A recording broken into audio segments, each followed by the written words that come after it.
Ladies and gentlemen, boys and girls, people of all ages, my name is David Popovich, aka the Bookworm, and welcome to Bookworms Goosebumps 2000 Retrospective. Who doesn't like to play a good game?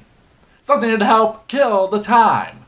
But you must be careful over what you choose, because you never know if the game will kill you.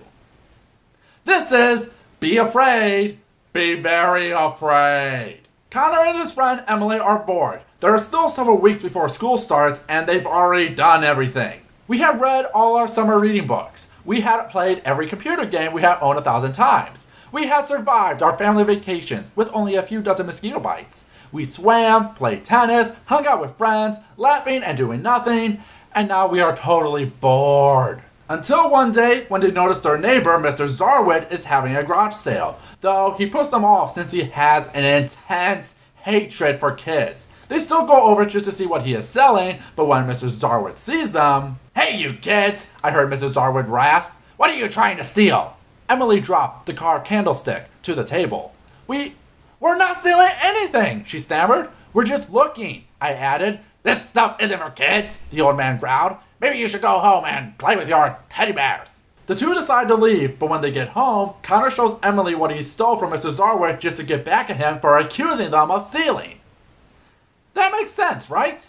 It's a deck of cards. She squinted at me.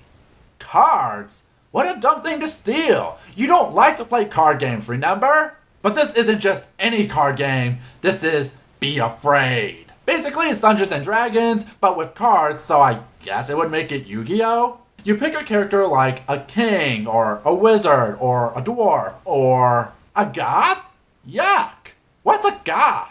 The reason Twilight is a thing. Then you have a big epic adventure. They start to play when Mr. Zarwood comes over demanding to know if they know anything about the missing cards. They say they know nothing, and what's to worry about a little card game going missing? "It's not a game," he repeated.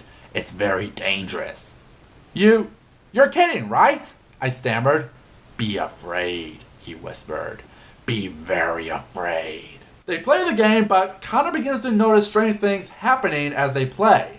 I picked a lightning card, and there was lightning. Now I picked a black card, and all the lights went out. Connor begins to wonder if Mr. Zarwood's warning is true, and he'd better figure it out soon, cause people can survive a blackout. But what do you think will happen if the monsters from the game appear out of nowhere? Be afraid indeed. The cover is Dragon! Oh my gosh, it's a dragon! And I love dragons! Yes, it's clearly an evil dragon with its black scales and evil orange eyes with flaming mouth as it makes a rampage across suburbia. But who cares? It's a dragon and dragons always win no matter what. This book has to be a classic if it has a dragon in it, right? There's a new beast on the block. For the most part, the story is enjoyable. It's basically Jumanji mixed with D&D, which I enjoy. I'm a big fantasy nerd, and the classic cursed game story works for the most part, especially as the kids begin to see the damage they keep doing as they play the game. Not to mention when the kids try to fix it to only be literally sucked into the game.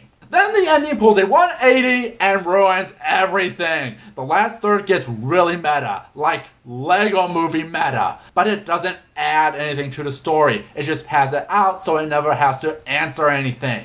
There's a big portion of the book that seems to be teaching kids about the consequences of stealing, but that plotline goes nowhere. The ending raises a lot of questions about what you read, which never gets answered. And by the end, when it tries to show a vicious cycle, it only makes you ask the question, why is this all happening? You already had a decent Goosebumps plot, and yet you muck it up in the end. Not even a dragon can save that.